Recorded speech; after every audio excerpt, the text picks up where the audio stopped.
Hello, and welcome to Transformed. I'm your host, Josh McMullen, where we will discuss and explore topics and ideas on how to transform our current lives and be the person we need to be and the person God created us to be.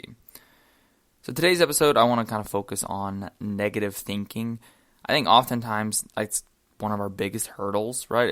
One of our biggest hurdles is ourselves, and some of our self-imposed prisons that we put ourselves in. I think a lot of those prisons start with negativity. So I really want to focus on negativity, which is going to be a similar theme of what we've talked about in the past. With a lot of episodes, you could tie it into negativity or negative thinking. But today, just really kind of want to get on how we think negatively. So I do think there is power in how we think. I think that if we think positive, if we think negative, right, that's going to definitely impact how we view the trials we're going through, how we view our success, how we view our failure.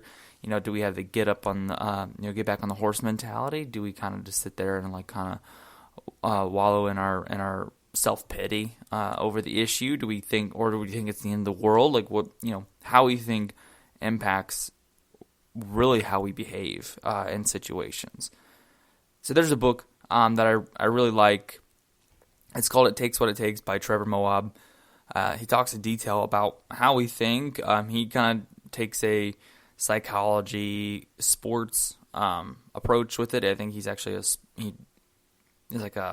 basically a thinking coach for a lot of professional athletes, professional programs, big colleges, big football college programs.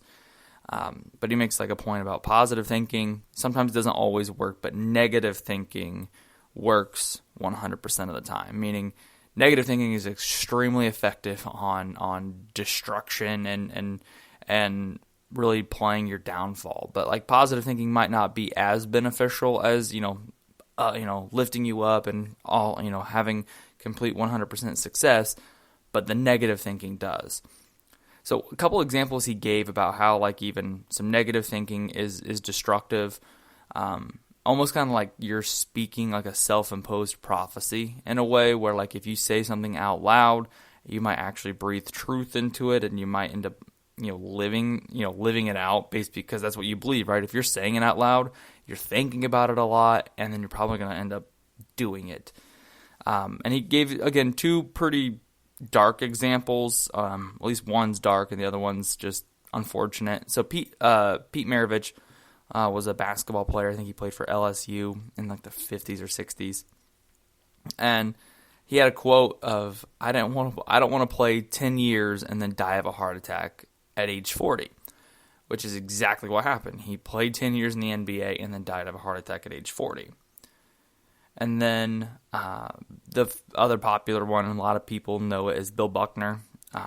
He had a quote before the World Series of, "The dreams are that you're going to have a great series and a win. The nightmares are going to be that you let the winning run score on a ground ball through your legs," which on Game 6 of the 1986 World Series, Bill Buckner lets the game-winning score on a ground ball through his legs. So he almost, by speaking it out loud in an interview, obviously it means it was on his mind and he was thinking about it a lot, and it happened. So again, sometimes in our life, we're going to have extremely drastic things like dying on a basketball court or letting the game-winning run in a World Series between our legs. If there's any World Series players or professional baseball players listening, that might be a scenario, but I think our negative thinking still impacts us drastically to the point to where many of us fail to reach our ultimate potential or transform to who we are, right, or who God created us to be because of our negative thinking. I think a lot of negative thinking is absorbed by the environment around us, whether that's current environment or the past environment. I think we grow up and we're told certain things that we can't do something, we aren't good enough. Maybe you're not gonna be able to do this. Maybe the peers around us, maybe teachers around us. Oh, well, you're never gonna be that, or you're not gonna be good enough. And then in our heads, we kind of even get that too of like, oh, I'm not going to be good enough. And then eventually when you grow up into teenagers, you're like, well, maybe I'm not good enough. Maybe I'm not pretty enough, smart enough, skinny enough, funny enough, strong enough. I would have passed that class. I would have got the girl, the boy, won the game. I would have been more liked. If this happened, you kind of get in your head of constantly criticizing yourself, which is a form of negative thinking, is constant criticism. So those slow negative thoughts kind of continue to creep up in your head, but also kind of build like a stronghold, right? They get a stronghold in our minds. Kind of also like the neural pathway that we talked about last week, where, right, like the more you do something, the more habits you continue to form, the stronger that neural pathway is in your mind. Same thing with the negative thinking. That's a neural pathway. The more you reinforce those negative thoughts, the more you reinforce that negative behavior, the stronger that pathway is going to be. That's going to be a very tough stronghold, very big stronghold in your mind. And when we do anything else, right, when our negative thoughts are going to increase, and if we feed into them, we're going to have, and then anytime we have other occurrences or failures, right, we're going to have those negative thoughts again, and then it's going to just continue to strengthen them. So it's kind of like, again, like a self-fulfilling prophecy in a way where we have negative thoughts, negative thing happens, reinforces the negative thoughts. So, and to be honest with you, like negative thinking, it is a easy habit to slip into because it's just really a lot of it. It's just a conversation with you and yourself. The environment impacts you. I think the environment sets the stage, but really after that, I mean, it's kind of between your ears there on a lot of that stuff. So it's a tough, to even see. You might hear it in people right when they talk, but even some people are really good at just even being negative, just in their own head about things. Maybe they have a lower self-esteem or easy, to get their confidence played. But I can mask confidence really well. I can actually mask arrogance really well. I can mask a lot of traits really well, and things seem fine. A popular quote in our family is a duck on the water. Like if you look at a duck on the water, everything seems fine on the surface level. He's just kind of chilling on this, just puddling around. But underneath, his legs and his feet are going, a mile a minute. He's going super fast. So that's kind of the joke in our family is, I'm just another duck on the water. And so people and other people could mask a lot of those traits really well, right? Like, oh, I'm fine, I'm great, I'm good at everything, or I'm this, I'm that. And then in all reality, they're really in their head struggling with some emotions, negative thoughts. So for me, like weight loss continue to bring up a lot of negative thinking. That I think I've mentioned that before. It wasn't something I was anticipating, as some of the emotions that come with weight loss. If I wouldn't lose weight quick enough, I wouldn't lose any weight at all. Maybe you even gain weight. You're like, wait a minute, why is this scale going up and not down? I was really good this week. And that would just reinforce a lot of negative thoughts. Like, I'm never going to lose weight. This is not going to happen for me. I'm always going to be heavy. I'm always going to be overweight. I'm never going to be, good looking or whatever, right? Whatever negative thinking, you would have. And, that's what I struggle with, and constantly seeing that in the mirror. And I think for me, it eventually really, my negative thinking really shaped how I actually started viewing the world, right? And I was going to I'll have on a list of podcast episodes of lenses, right? How we view the world through lenses. And really, my lens was I'd see myself as this heavy person, and it was so hard to remove that lens. And I don't even know if it's even fully gone, of the lens of I'm still a big guy, I'm still heavy set, because what you see in the mirror, right, or what you see on the scale seems false, or even the mirror seems like you don't even lose any weight at all.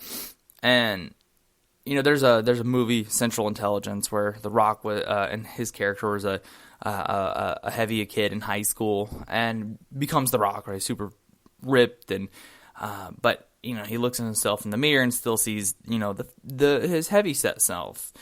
And then I think there's a line in the movie that once you're fat, you always see yourself as fat, regardless of kind of what your current image is. And I relate on that so much, is whatever the scale says, you look at the mirror and it doesn't feel like that's that much different. You're like, well, I still look the same. The scale says something different. Maybe the waistline says something different, but how I view myself is not different. And that's the big key, right? Like, you could have success, you can have, the weight loss, you can overcome the problem. But if you still see yourself as that person, it's really kind of gonna impact your transformation, right? Like, if you're still seeing yourself as struggling and caught and you're in that self-imposed prison, then you're not really transformed. You're not really changed. You're just the same thing. You're just, you might not have the actual negative behavior, but you still have the negative thinking. And I really, that's how a lot of us view ourselves, is we think we're all shaped by, there's a lot of things out there actually that kind of shape our views, shape our negative thinking. And also, I kind of got ahead of myself. Also, what reinforces our negative thoughts of ourselves is also by what we watch. I mean, if you go out on TikTok, you go out on Instagram, you go out on a lot of these social media platforms, and all you're going to see is people that are extremely attractive and extremely in shape and working out or doing dance moves or giving you the best version of their life, right? I heard one pastor talk about it. He called it a highlight reel. So we're constantly, whether it's magazines, TV shows, reality shows, like I said, Instagram and TikTok, they're basically someone's highlight reel. They're highly edited, they're highly filtered, and it's the best view of that person. You're not seeing the behind-the-scenes struggles of any of them. For them to post a photo of them in their swim trunks or them in their bikini, you know how many hours of the gym that they had to go to? Do you know how the kind of food and the products that they've had to put in their body in order to get to that level? But no one sees that. No one sees that part of it. And we just compare ourselves. We just get in this constant comparison mode to other people's lives. And we compare it to like, well, I don't look that good. I went to the gym, 3 hours this week, and I don't have a six pack. But what we don't know is this person was in the gym 15 hours this week and has been doing that for 5 years. You've been doing it for 4 months. Like, we compare ourselves, and we, I think actually Instagram is extremely impactful on teenage girls. I think I don't have statistics or anything like that. I didn't pull them for this one, but I know an article talked about where a lot of depression and body image issues for women, for teenage girls, start with Instagram, and it starts with, I'm sure TikTok's got to be in there now. And TikTok and Instagram, where you start to feel self-conscious about yourselves, and you start to struggle with your own definition of beauty, and you start to define your beauty based on what's on social media, not about how you were created. So a lot of our negative thinking, kind of how we view ourselves, is, for one, what we watch, what we see, what we constantly take in, what we constantly compare to other people. And I don't know, I mentioned it in a couple episodes ago, but we're created and pretty uniquely by God, right? And I think that we lose sight of that when we start comparing ourselves to other people. And we need to really remove that comparison. We need to kind of just play our own game, do our own thing, and kind of get out of our heads and stop comparing people. In the book, Trevor kind of even mentions this a little bit with kind of staying neutral. I understand where he's coming from. I'm still struggling with the idea if I agree with neutral thinking. I'm still kind of working that out of if I'm pro-neutral thinking. Because again, I understand where he's coming from, where you don't want to get too high on great moments like touchdowns. But you also want to get too low on your failures and interceptions. And I can definitely agree with that part, right? You don't want to get too low on the failures and interceptions of life. And like I said, so I agree with it to an extent. That makes sense, right? You don't want to let your emotions kind of run wild. Again, that's what we're even talking about, is getting out of negative thinking. So you don't want to have your emotions all over the place and be ruled by your emotions.